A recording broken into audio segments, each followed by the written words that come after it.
In this sea of silver and maroon that is Montana football, there is a little bit of Tennessee. It's the time of year that's rivaled by maybe just Christmas in the South. NASCAR wants these drivers to be successful.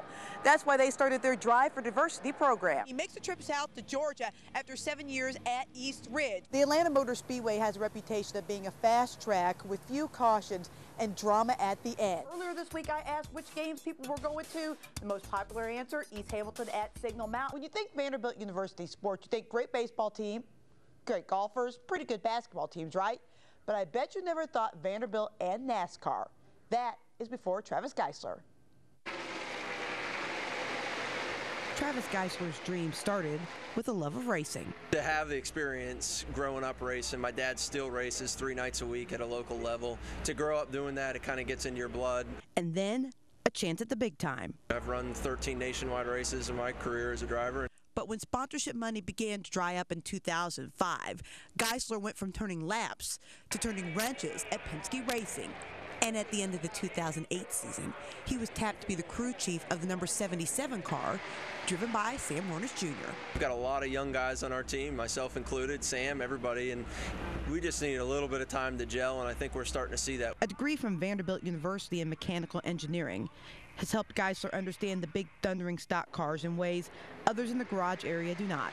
I can kind of understand more of the specifics of what goes on here. And his experience on the track is helping his driver Sam Hornish Jr. understand the difference between Indy cars and NASCAR. Travis has a lot of the same experiences with running a lot of these tracks that I've ran. As he's transitioning from IRL to NASCAR world and how he speaks, I think I might be able to help that along. While Geisler has the advantage of being both a former driver and an engineer, he has the disadvantage of being one of the youngest crew chiefs in the garage area.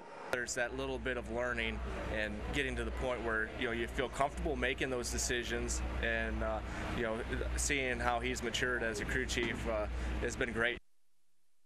So far, the results have been mixed for Geisler and the number 77 team. They are currently 29th in the point standings. It takes the average college student nearly 5 years to complete a degree.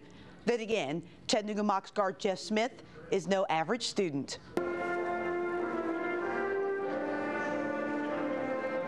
It's graduation day for hundreds of University of Tennessee at Chattanooga students.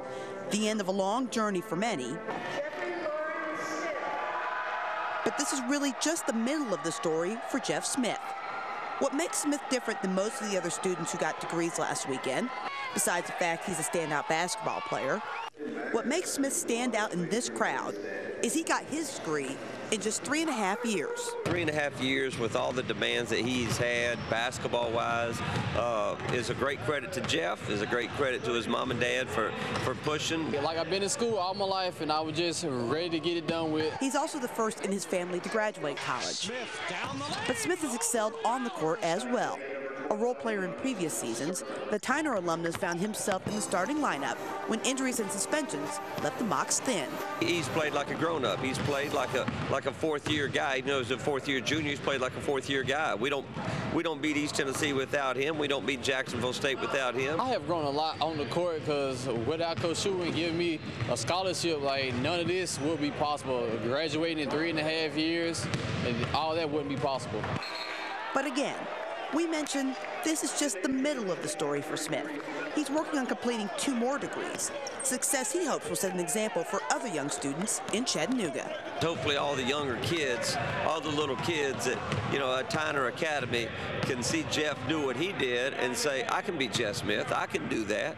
Not necessarily just play at UTC, but graduate, get your degree, and live a happy and successful life. I just tell them, stay in school, don't get discouraged if your grades are not good, because, hey, we all have to start somewhere and just push through it. Coach Shulman admits Smith will see less playing time because of the return of Ty Patterson to the lineup, but he adds he feels confident that he can use Smith for extended minutes if necessary. This season, very few opposing players have been able to slow down Alabama's Rolando McClain. No, it took a stomach virus to do that. The All-American linebacker missed today's media day for the BCS championship game because of that virus. Head coach Nick Saban says he's hoping the bug will pass in 24 hours. That's time that can't pass fast enough for the rest of the team either. They're just ready to hit the field and get ready to get back to work.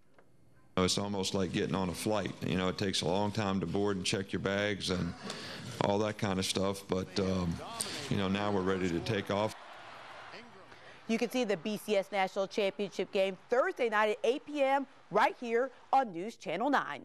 Chattanooga Mocs head football coach Russ Huseman fills up an opening on his staff with a familiar face. Jeep Wade is a former player and graduate assistant for the Mocs. He returns to Chattanooga after spending the last 4 seasons as offensive coordinator at UT Martin. He will likely coach the Mocs offensive line and tight ends and serve as their recruiting coordinator. An embarrassment to the university.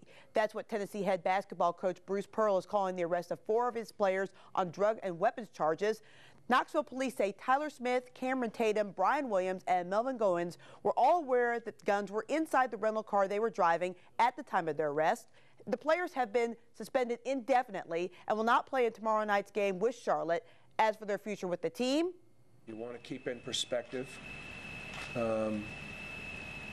the fact that the 4 individuals have no criminal record and have done a lot of really good things at the university and are just as devastated and embarrassed and upset as anybody.